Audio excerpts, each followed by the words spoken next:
Hey folks, welcome to Set Apart Homestead. This is Travis here at the Prepared Homestead. So today I'm trying not to sound panicky because I'm not, and I'm trying not to come across that way. One of the things that I've really tried to do on this channel when talking about important things is to come across in a very calm and logical manner. And so I've tried to do this the whole time of talking about this epidemic that is spreading all over the place. And so I'm still trying to do that, but I also want to express to you, the viewers, that the seriousness of this is real, at least to my best knowledge and ability of just researching and doing the things that I'm looking into. And so kind of let's get into it. As you all know, and I'm going to do this on the assumption that most of you are pretty well informed of what's going on based on the fact that you're watching this channel and you've probably watched other things. It's not a big secret that our government is not doing a very good job of testing anyone. They're not really doing any kind of containment measures. I know it's being talked about by government officials that they are, but if you get past the political jargon and actually look at what's actually been done and that's being done, it's extremely minimal, especially compared to pretty much the rest of the world that is also dealing with this same epidemic. So, there's not a lot being done. And of course, we don't know the actual numbers because they're not testing a lot. Now, the tests have gotten out into the hands of physicians across the country, but it's still a very slow process because they're not getting all of the tests. There are certain, and I'm not a doctor, so I don't know all the details. I just know what the doctors are saying, that there's an extraction kit that they need to extract the RNA of the virus to actually test it, and those are in very limited supply. So there's still a kind of a bog down of the system because they've not been allowed to have the number of tests that they've needed since the beginning, like many other countries have had. So it's very difficult to look at just the numbers and just say, well, that's where we stand on this. I like to look at other countries and see what's going on. And it's, of course, in China, it's been very bad over there, and it's still very bad. Don't buy the media that everything's all good now over there. There are numerous reports coming out of China that the epidemic is still spreading, that businesses and factories are still shut down. They're trying to force people back to work. They're still ill. They're not able to work. People are collapsing on the floors of these factories. There's videos floating around with that, or they're showing factories that the machinery is just being run without anyone there to actually do anything, just so that it shows the electricity being used so that they can brag to everyone, well, the factory's running, look at the electric bill, that sort of thing. So don't buy into that. Look at Europe. Europe is exploding with this. And I want to note that the northern province of Italy is now under basically a martial law. That's not the terms that they use, but they've declared a national emergency there, and they have armed troops in northern Italy locking it down, forcing people into quarantine, and it is causing absolute havoc there. There have been prisons where prisoners have broken through and broken out of prison. It's nearly to the level of anarchy in that country, and that's just one example. So the severity of what's happening around the world is quite serious. And it's something that we need to take serious here. It is not the flu. It is not the cold. There's a potential there for it to be very serious. Now, setting that aside, we also have to look at the American people, because that's where it's happening for most of us. America has been pretty much asleep on this, and the vast majority of the American people have been asleep on this. Now, we have seen over the past week of people, rushing to the stores and buying up stuff, and and there being shortages, initial shortages of certain things like toilet paper and hand sanitizer and Lysol, things like that.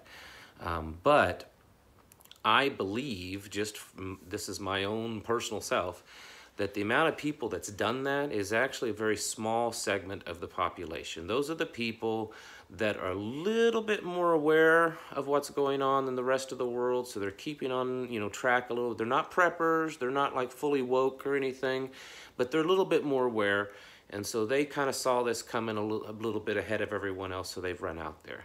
Whereas the vast majority of the population are still asleep.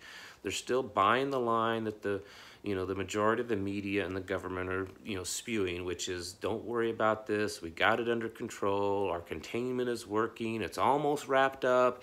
It's, just a little bit worse than the flu, but not very much. And so they're asleep on this. Now, these test kits have gotten out there, and while the testing, like I said, has not been in full-blown testing like it should be, they are definitely testing more. And we've been seeing the last 2 or 3 days the increase of confirmed cases each day go up by at least 100 to 150 a day. And I suspect that number, and it's not just me, but other experts, are saying that number will start increasing much more daily as the test kits get out there, and doctors are finally, they're figuring out how to do it. These local health department labs and hospital labs are kind of figuring it out. We're going to start seeing that numbers tick up quite rapidly. There are a couple of different figures out there estimating that the amount of infected here in the United States, and this was as of last week, is probably somewhere between 10 and 14,000, but that number is increasing daily. This virus has a very high infectious rate. So, and you don't know that you're infected with it for a long time, and you're spreading it around. So imagine all these people, one person, he goes to work, and he works around 10 people, and those 10 people go home and they spread it to their wife and their kids, and then their wife goes off to her work and she spreads it around, so all 10 of those wives spread around to their families, and they come back, and it just keeps going. And then the kids, they all go to school and they spread it, and those kids go from school back to home and spread it. So you can see that in a 2-week period of time, one person can actually cause thousands of people to become infected. And so it shows how fast this thing can spread. It doesn't mean that everyone an infected person comes in contact with will become infected, but it's showing that quite a few people are. And so what I feel is that when that starts happening, we start seeing those numbers go from maybe 100 to 150 today to several hundred a day, which is very possible it's going to start happening. The rest of those people at some point are going to start to wake up. I'm recording this video on Monday, and as of Monday morning, the stock markets, are in free fall, and they've been going down all day long.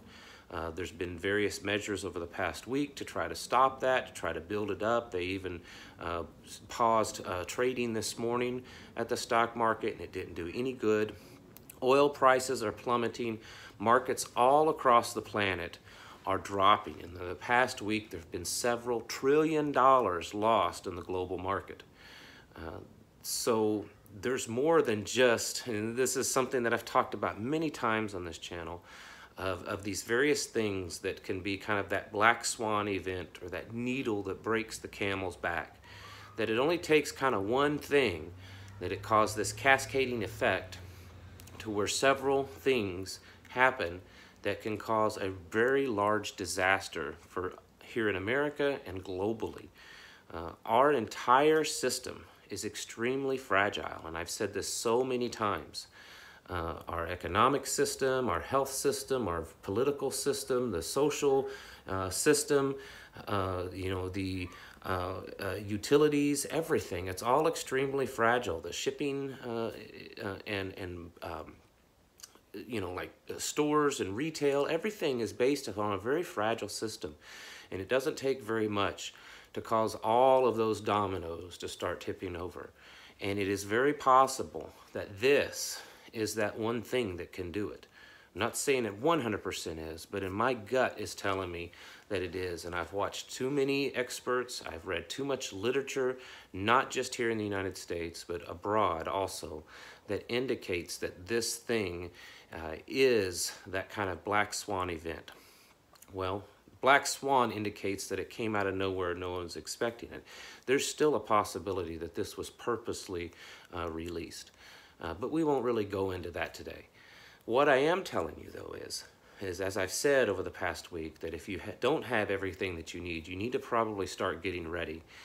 I believe that window of time that you can still easily acquire the things that you need and get your family and yourself prepared is narrowing very rapidly. I don't know if it's days or a couple of weeks, but I suspect it's not going to be a whole lot longer. And so, you know, my point is to try to encourage you to do the things that you need to do to start getting more ready. And I know that most of my viewers are already active preppers, have been doing things for years. But it's one thing to be a prepper for years, and it's another thing to have that real big event happen right before your eyes. And there may be things that you just have kind of forgotten about, things that you weren't ready. Maybe it's just getting your family mentally ready for it. Whatever it is, now is the time to start doing that. Start getting yourself spiritually ready. Because this could be in for a while. You know, there's a lot of things happening globally, not just this virus, that may be happening because of the virus or whatever. But I think there's many things that's starting to be in play here that's going to start affecting us. Just some things coming to mind. The Longshoremen Union that pretty much run the shipping yards on the West Coast, they've laid off 40% of their workforce.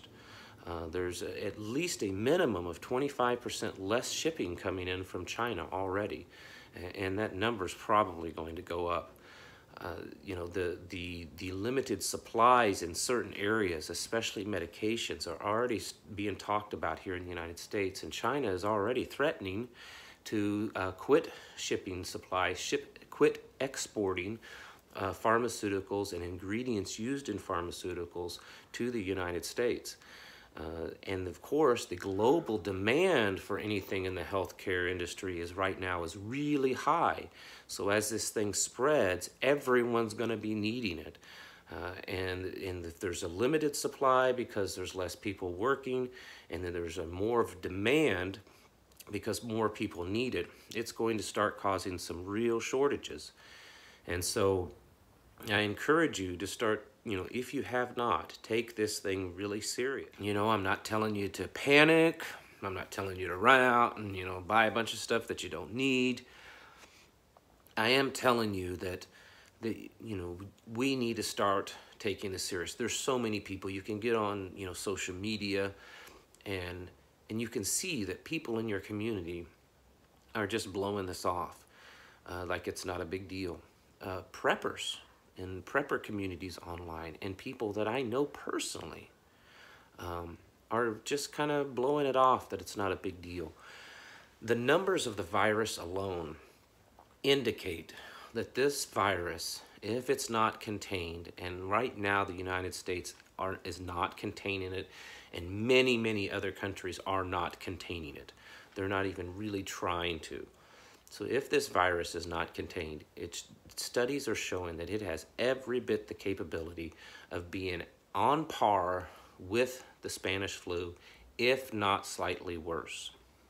And if you look at those numbers of what the Spanish flu did percentage-wise per capita based on the population size at that time, and compare that to what that could do in our time, we're talking astronomical numbers.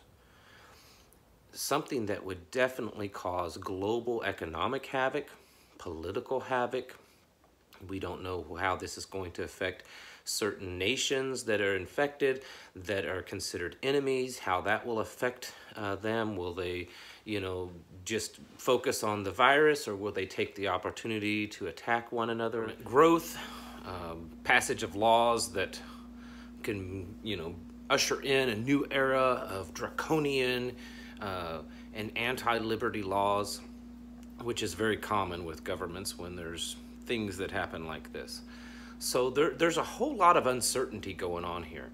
And my worry is, my whole point of even starting this channel from the very beginning is to try to educate and inform people and try to help them out in their prepping and their homesteading journey. And I know that here lately I've been really heavily focused on this. And the reason is because, and I wasn't like this, I was a prepper back before 2000, before the Y2K event. I was a prepper during SARS and MERS and the swine flu, and I never panicked over any of those. And it's because I looked at the facts, I looked at the numbers. And even though I don't have a science background, I understand math quite well. I was very, very good at it. And I do have some training in the medical field and in, biological terrorism and that nature. So I've been able to look at things in the past and say, well, this is serious, but I don't think that this is going to be that kind of global pandemic. This one is different. And part of the reason why it's different is that there's no vaccine. And the talk is that if a vaccine is capable of being made, you're looking at 12 to 18 months, maybe. And that's coming from the president's own, his scientist doctor that's right there, at all his press conferences. He said that. And the truth is that the way this virus works, it may not even be capable of having a vaccine, because it works like the common cold, to where it doesn't build any antibodies. So there may not even be a vaccine that will work for this. That's different. And I'm not a pusher of vaccines, but the point is that they realize, the powers that be realize, that this thing is much bigger and much more deadly than anything that we've dealt with in the last several decades. So I believe that's the reason why they're calming everyone down. They're trying to downplay everything, because think about it. And think about this. This is what the point I wanted to make before I cut this off here. Think of the type of havoc and chaos that this could cause. Our government has been downplaying it. They've been trying to tell everyone it's not a big deal. They're not testing people like they should. They're not trying to contain it or anything. And they're just kind of hoping that it goes away. The president's even indicated that himself. What happens when, in a few weeks or even a couple of months, when this thing gets so big and so out of control that even the media can't contain it, to where communities all across the nation finally wake up and realize, wow, this is big? They're not only going to have the panic of the virus, they're not only going to have the panic of the economy, but they're going to have this outrage that they were really lied to. They're going to wake up, many of them, and they're going to realize that they were truly lied to, that their government could have done something to stop this, or to at least slow it down, and they did nothing, and that they were lied to.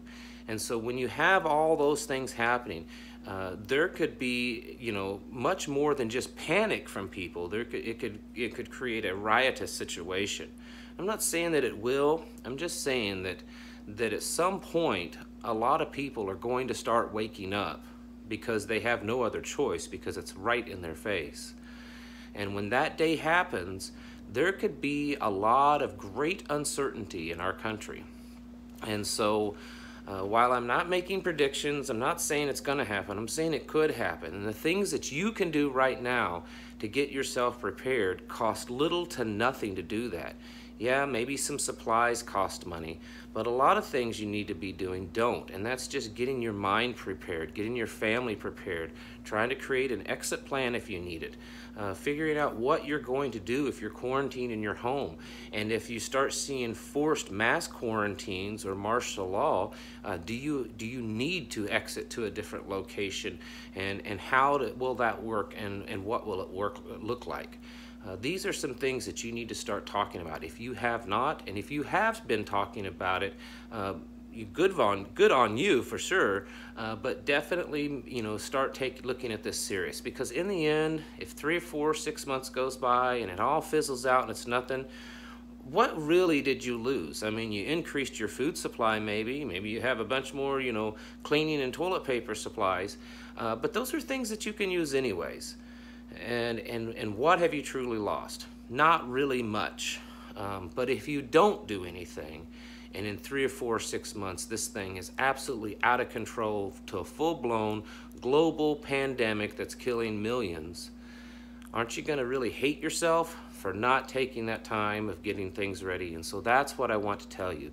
I believe that the window of opportunity to calmly, safely, and civilly get out there and do the things that you need to do to get yourself ready is vastly narrowing and coming to an end.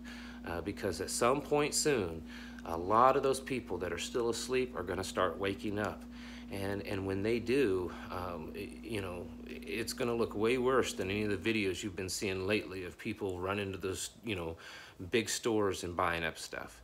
All right, folks, be safe out there, and remember, in the end, who is really in charge of all this, and get your hearts where they need to be also. Thank you very much, and I'll catch you in the next video.